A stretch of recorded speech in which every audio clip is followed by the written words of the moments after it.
بسم اللہ الرحمن الرحیم۔ بس اتنا کافی ہے کہ چھٹے مولا نے فرمایا کہ بے شک عاشورہ ہماری مصیبتوں کا سب سے بڑا دن ہے۔ روز عاشورہ ہماری مصیبتوں کا سب سے بڑا دن ہے۔ ولیکن احراق الباب علی فضہ وزینب وعلی وفاطمہ، کہ بے شک عاشورہ ہماری مصیبتوں میں سب سے بڑی مصیبت ہے، لیکن نہ بھولو وہ دروازہ جلایا جانا علی کے اوپر، فاطمہ کے اوپر، فضہ کے اوپر، اور وہ پہلو کا توڑا جانا، وہ پہلو کا توڑا جانا اشد، اس عاشورہ سے زیادہ تلخ تر ہے، اس عاشورہ سے زیادہ شدید ہے یہ مصیبت۔ بھئی ہم اور آپ تو فرما نہیں رہے، چھٹے مولا فرما رہے ہیں کہ عاشورہ سے زیادہ تلخ ہے شہادت صدیقہ کونین۔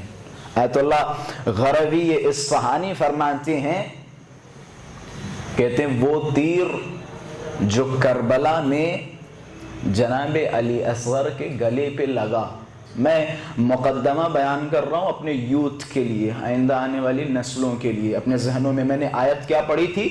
حق کو باطل سے نہ ملاؤ اور حق کو نہ چھپاؤ، حق کو نہ چھپاؤ۔ اگر آج حق کو چھپایا گیا تو آئندہ آنے والی نسلیں ہم سے سوال کریں گی، آئندہ آنے والی نسلوں کو نہیں پتہ چلے گا۔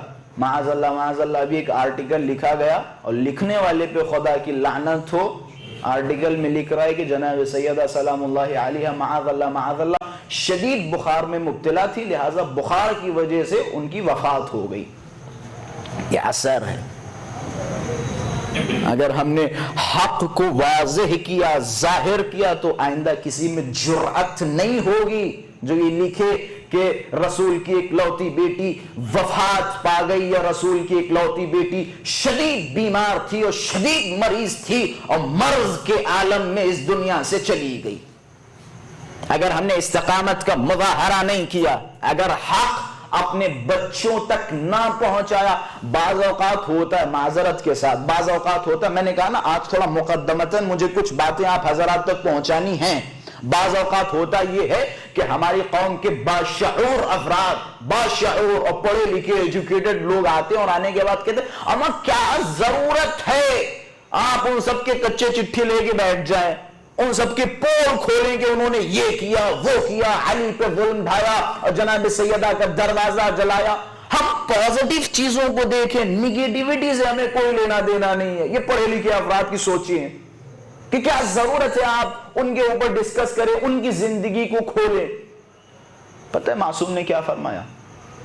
من لم يعرف سوء ما اوتي الینا من ظلمنا وذهاب حقنا فهو شریک فیما ولینا به، کہ جو نہ جانے ان مصیبتوں کے بارے میں جو ہم پہ ڈھائی گئی، ان ظلموں کے بارے میں جو ہم پہ ڈھائے گئے، اور وہ جو ہمارا حق چھینا گیا، اگر اس کے بارے میں جو نہ جانے تو وہ اسی کے ساتھ کامن ہے، شریک ہے، جس نے مجھ پہ ظلم ڈھایا، جس نے میرا حق چھینا۔ بھائی اس روایت سے کیا سمجھے؟ اگر نہ جانے تو آپ کا شمار ان لوگوں میں ہے جنہوں نے اہل بیت کے حق میں ظلم کیا۔ یہی وجہ ہمارے علماء فضلاء معاذ اللہ یہ کم عقل تھے، یہ پڑھے لکھے نہیں تھے، جنہوں نے 10 جلدوں میں کتابیں لکھی۔ علامہ حلیو، شیخ مفید و شیخ صدوق و نمید و نم علامہ امینی، یہ پڑھے لکھے نہیں تھے جنہوں نے حق زہرا پہ کتابیں لکھی، جنہوں نے حق علی کو واضح و روشن کیا۔ حق کو چھپانے کی کوشش نہ کرو۔ آپ کو پتہ ہے جناب سیدہ وہ میں نے کیا کہا تھا، غروی اصفہانی کا جملہ کیوں جناب سیدہ کی شہادت عظیم ہے؟ غروی اصفہانی فرماتے کہتے وہ تیر جو کربلا میں امام حسین کے ہاتھوں میں وہ ششمہ علی اصغر کی گردن پر لگا کہ وہ تیر کس نے چلایا؟ کہ وہ تیر حرملہ نے نہیں چلایا. وما رماہ اذ رماہ حرملہ بل رماہ اول من مہد لہ، کہ وہ تیر جو علی اصغر کے گلے پہ لگا وہ حرملہ نے نہیں چلایا، بلکہ وہ تیر اس نے چلایا جس نے اس ظلم کی بنیاد رکھی، کہ اس نے تیر چلایا. کہتے یہ جو کربلا میں خیموں کو جلایا گیا، کبھی سوچا ان خیموں کو جلانے کے لیے چنگاری کہاں سے آئی ہے؟ ان خیموں کو جلانے کے لیے چنگاری جناب صدیقہ کبریٰ کے دروازے سے آئی ہے. نہ بھولیں، نہ بھولیں، نہ بھولیں. میں ایک روایت نہیں بیان کروں گا، بہت ساری باتیں ایسی ہوتی ہیں. کہتے ہیں وہ ایک فارسی کا مقولہ ہے کہ جس سے خدا رازوں سے نوازتا ہے اس کے منہ پہ مہر لگا دیتا ہے. بہت ساری چیزیں ایسی ہوتی ہیں جو انسان جانتا ہے لیکن کسی علت و کسی سبب کی وجہ سے بیان نہیں کر سکتا. لیکن ماشاءاللہ سے ہمارا جوان بیدار ہے، ہمارا جوان پڑھا لکھا ہے، ہمارا جوان دین فہم ہے، دین کی سمجھ ہے. بہت ساری چیزوں کی طرف اشارہ کافی ہے.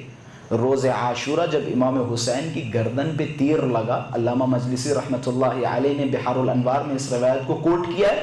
کہتے جب تیر لگا، میں بعض دیکھیں معذرت چاہتا ہوں، آپ لوگ بھی مجھ سے فضائل کی توقع رکھتے ہوں گے لیکن انشاءاللہ میں فضائل ضرور بیان کروں گا، لیکن آج میں مقدمتاً کچھ باتیں بڑی اہم سمجھتا ہوں. جب امام حسین کی گردن پہ تیر لگا، کہتے ہیں امام حسین کی گردن پہ جب تیر لگا تو پرنالے کی طرح خون بہنے لگا. آپ نے دیکھا پرنالہ، کہتے ہیں پرنالے کی طرح امام حسین کی گردن سے خون بہنے لگا. امام حسین نے اس خون کو روکنے کی کوشش کی، جب وہ خون نہ رکا امام نے اس خون کو اپنے دونوں ہاتھوں میں لیا، لینے کے بعد اپنے چہرے پہ ملا، اور چہرے پہ ملنے کے بعد ایک جملہ کہا. کس نے؟ امام حسین نے، کہ یا رسول اللہ آپ گواہ رہیے گا، میں آپ سے ملاقات کروں گا اسی حالت میں میرے چہرے پہ میرا ہی خون ہوگا اور میں آپ سے شکایت کروں گا. کیا شکایت کروں گا؟ اے میرے نانا رسول، مجھے یزید نے نہیں مارا، مجھے اس نے مارا جس نے اس ظلم کی بنیاد رکھی، اس ظلم کی بنیاد رکھی.